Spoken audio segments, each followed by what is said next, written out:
ನಾನು ಯಾವುದಕ್ಕೂ ಹೆದರೋದಿಲ್ಲ. ನಾವು ತನಿಖೆ ಎದುರಿಸಲು ಸಿದ್ಧರಿದ್ದೇವೆ.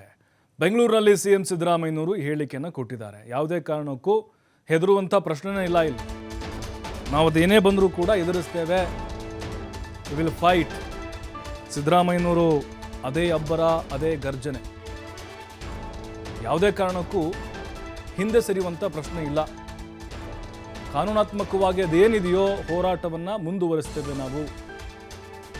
ಲೋಕಾಯುಕ್ತ ತನಿಖೆಗೆ ರೆಫರ್ ಮಾಡಿದ್ದಾರೆ. ತನಿಖೆ ಮಾಡಿ ಅಂತ ನಿನ್ನೆನೇ ಹೇಳಿದ್ದಾರೆ. ಆ ಹಿನ್ನೆಲೆಯಲ್ಲಿ ಇವತ್ತು ಕೊಟ್ಟಿದ್ದಾರೆ. ಲಾಯರ್ಗಳ ಜೊತೆ ಚರ್ಚೆ ಮಾಡ್ತೀವಿ ಅಂತ ಸಿಎಂ ಹೇಳಿದ್ದಾರೆ.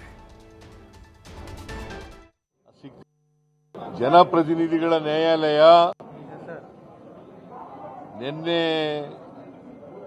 ಹೈಕೋರ್ಟ್ನವರು ಕೊಟ್ಟಿರ್ತಕ್ಕಂಥ ಆದೇಶದ ಹಿನ್ನೆಲೆಯಲ್ಲಿ ಇವತ್ತು ಒಂದು ಆದೇಶ ಮಾಡಿದ್ದಾರೆ. ಆದೇಶದ ಪ್ರತಿ ನನಗೆ ಸಿಕ್ಕಿಲ್ಲ.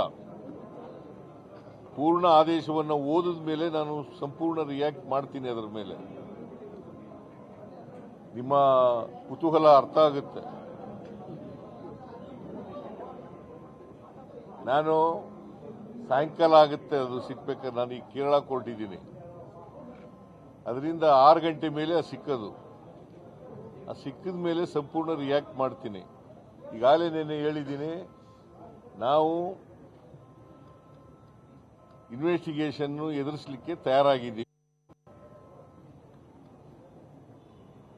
ತನಿಖೆಗಳಿಗೆ ಯಾವುದಕ್ಕೂ ಕೂಡ ಎದುರಲ್ಲ. ಕಾನೂನು ರೀತಿಯ ಹೋರಾಟ ಮಾಡಲಿಕ್ಕೆ ತಯಾರಾಗಿದ್ದೀವಿ. ನಿನ್ನೆ ಈ ಮಾತುಗಳನ್ನು ಕೂಡ ಹೇಳಿದ್ದೀನಿ. ಈಗಲೂ ಅದೇ ಮಾತುಗಳನ್ನು ಪುನರುಚ್ಚಾರ ಮಾಡ್ತಾ ಇದ್ದೀನಿ.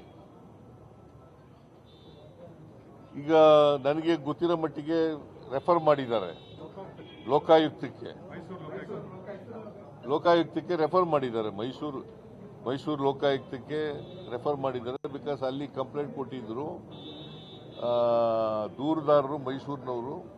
ಮತ್ತೆ ಮೂಡ ಮೈಸೂರಿನಲ್ಲಿದೆ ಅಂತ ಮಾಡಿರಬೇಕು ಅಂತ ಅನ್ಕೊಂಡಿದ್ದೀನಿ ನಾನು. ಅಲ್ಲಿಗೆ